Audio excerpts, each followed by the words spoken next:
Bonjour Stéphane. Bonjour Laurent. Bienvenue au Club Marine Mouche. Merci. Alors aujourd'hui tu vas nous présenter des montages de sedge style italien. Oui, tout à fait.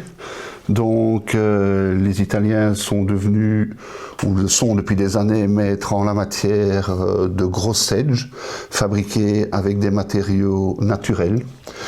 Donc on va ici commencer avec un sedge avec des matériaux qu'on trouve facilement, donc du dubbing, du faisant pour les antennes, du cerf ou tout autre cervidé pour le corps et le thorax et les ailes. Ouais. Et voilà, et quelques plumes de CDC pour mettre en sous-aile pour la flottabilité. Et comme type d'hameçon, tu utilises un hameçon particulier ?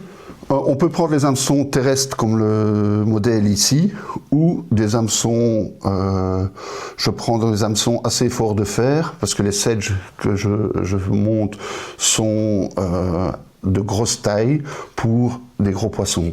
Mais on peut, évidemment, pour des poissons plus petits, on va passer sur des modèles avec des hameçons allant de la taille 6.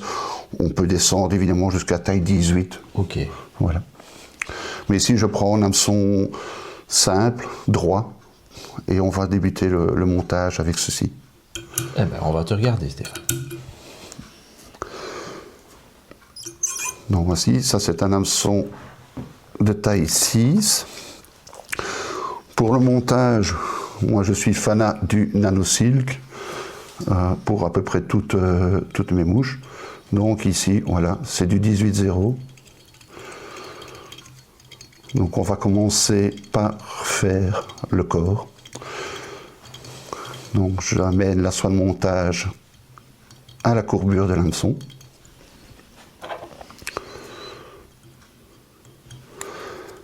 Ici, je vais préparer un corps en cervidé. Donc pour ce faire, je prends ma peau, je prends une petite pince. Voilà, je prends assez de fibres, je vais vous les montrer. Donc voici à la pince. Bon, ici on a énormément, hein, donc je vais un peu les égaliser sur la pince et en retirer.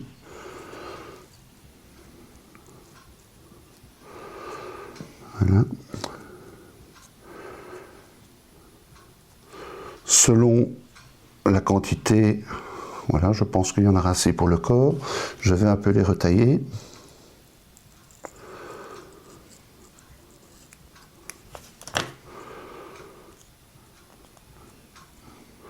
Le but de ces mouches, de ces sedges, c'est évidemment qu'ils flottent très bien. Et ils peuvent servir également à pêcher en sèche-nymphe. Hop, voilà, petit réglage. Donc voilà, je prépare mon loupe.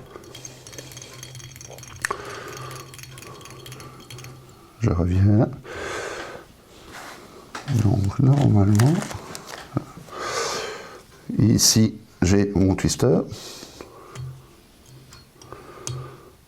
Ce qu'on peut faire également à l'aide d'un marqueur indélébile, c'est masquer le fil. Masquer le fil, donner une couleur brune, la même couleur que les matériaux. Voilà. Donc ici, je l'ai fait exprès de mélanger plus ou moins, donc on voit qu'il n'est pas tout à fait aligné. Et voilà, le tout, c'est, voilà, je le mets plus ou moins moitié-moitié, pointe et je commence à torsader. Voilà. Un petit conseil, ne mettez pas de trop grosse touffe, parce que sinon, lorsqu'on va le twister, ça va s'agglomérer. Oui. Donc ça ne sera pas régulier comme ceci. Voilà, et une fois qu'on est prêt, on peut commencer à...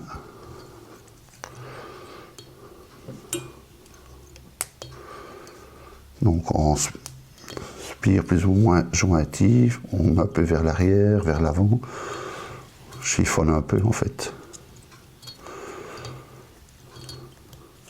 Il y a une règle particulière à respecter pour la proportion du corps pour ce montage-là?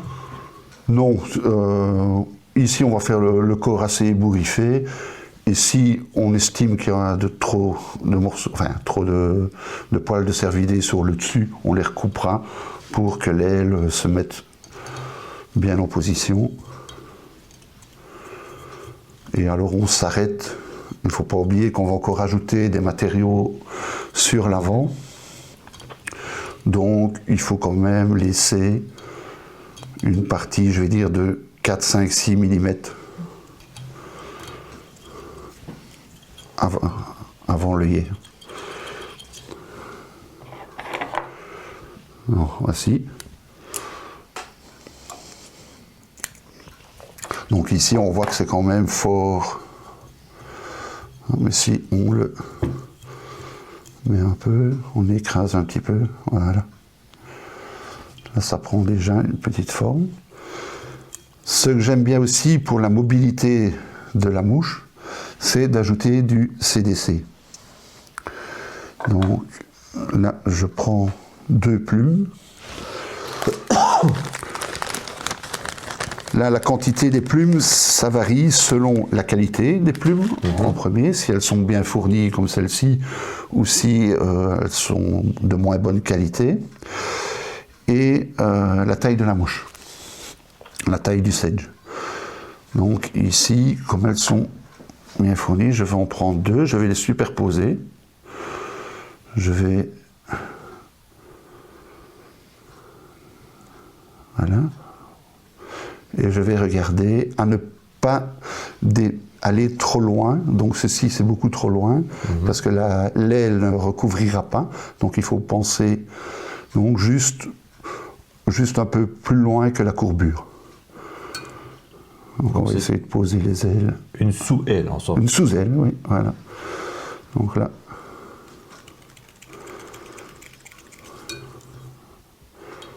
Voilà. On coupe et on le... La particularité du nanosilk, surtout en 18-0, pour le montage des sèches, c'est qu'on peut faire pas mal de tours sans créer une grosse épaisseur.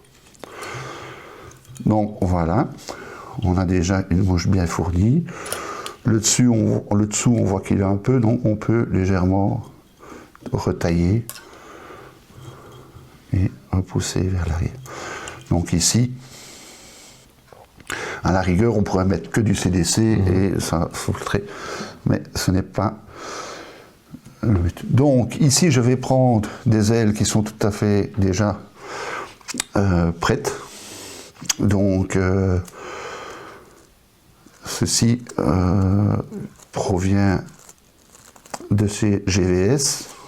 Il y en a d'autres marques, mais voilà. Donc ça se présente sur des feuilles comme ceci, enfin des feuilles A4. Donc on voit avec les tailles des différentes ailes, ça va de 1 à 4, 1 étant les plus grandes. Donc une fois que j'ai coupé un morceau, donc il faut la partie imprimée et une partie vierge, on les plie en deux.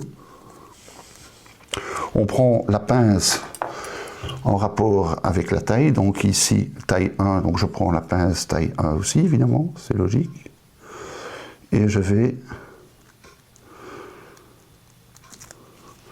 voilà. Donc ici on voit qu'il y a beaucoup de plastique, on va le couper. On va essayer de le couper le plus possible à ras de la pince. Donc, il y a des fois... On prend l'autre ciseau. Voilà.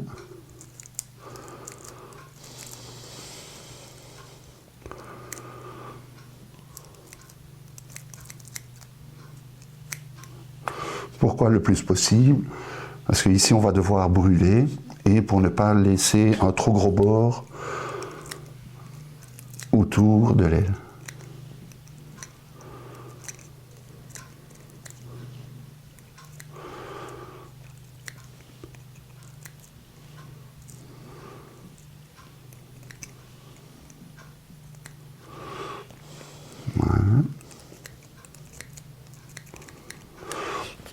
Donc pour brûler, il y a évidemment le briquet traditionnel, donc comme tout le monde, mais ça n'a pas une grosse force de combustion, donc je vous conseille de prendre les petits brûleurs, crème brûlée et autres, petits chalumeaux. Donc avec ceci, voilà, c'est beaucoup plus rapide. Donc ici, je vais attendre un peu que ça refroidisse quand même. Et puis, je vais aller rechercher l'aile qui sera formée.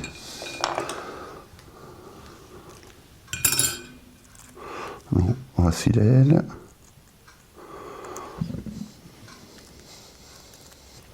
Voilà. Ici, on voit qu'il y a un côté un peu plus brillant que l'autre. Donc, je vais mettre le côté mat sur le bas. Donc, il faut évidemment la plier pour lui donner... Voilà. Une fois qu'elle est... Je la glisse sur l'hameçon et on va régler la longueur des ailes. La longueur. Donc, on va aller évidemment ici plus loin que la courbure de l'hameçon. Et on va...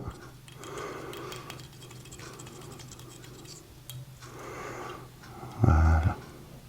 Donc, on a déjà coupé évidemment l'excédent.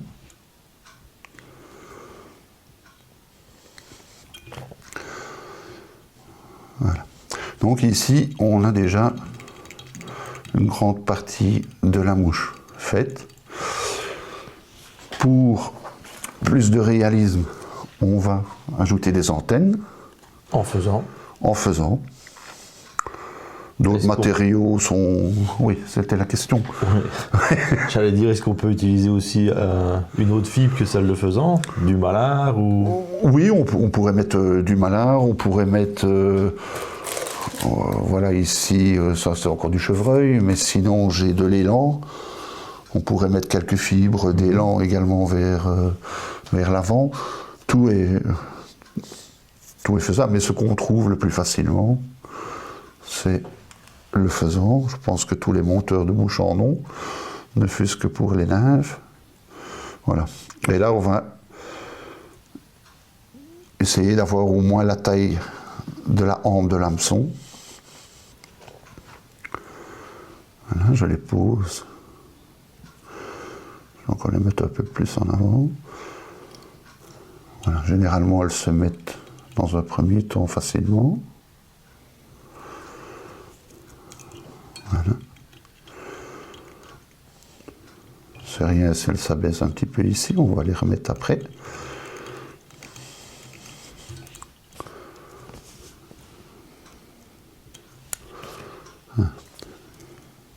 Donc, comme je disais au début, les Italiens aiment bien, enfin, ils ont déjà des rivières alpines et autres dans les Dolomites ou le Piémont, beaucoup de courant, donc il faut que ça flotte. Donc, en thorax, on va encore augmenter la flottaison de la mouche. Donc, je vais reprendre de nouveau du cervidé avec ma pince, un peu moins que pour le corps.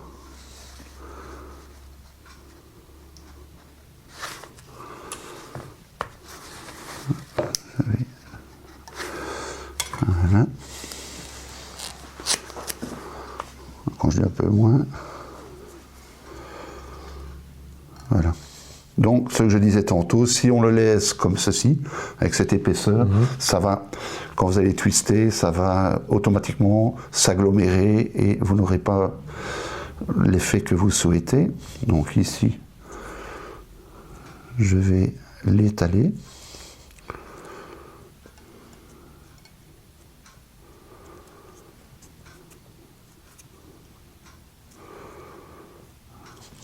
Je vais l'égaliser, donc je vais regarder à plus ou moins le volume que je souhaite pour mon thorax. Donc ici, ça c'est déjà une bonne longueur. Donc je vais l'égaliser.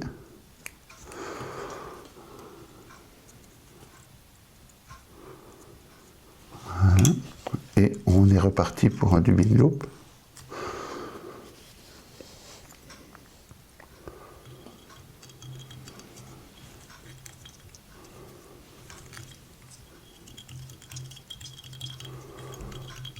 Voilà. On peut reprendre le marqueur pour de nouveau colorer le fil. C'est ce qui est très pratique avec le NanoSil, c'est qu'il se colore très bien.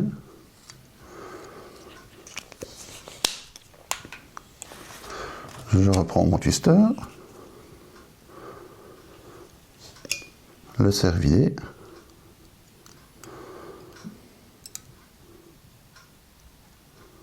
donc il faut être bien tendu, enlever la pince délicatement, sinon on va arracher les fibres.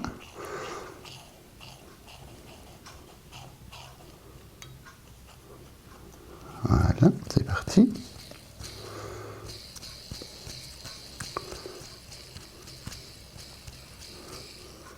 Et alors ici, on va twister, mais en les retirant un peu vers l'arrière.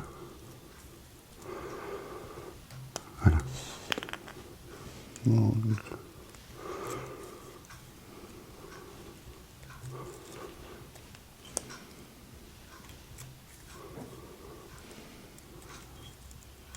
On a toujours nos antennes devant.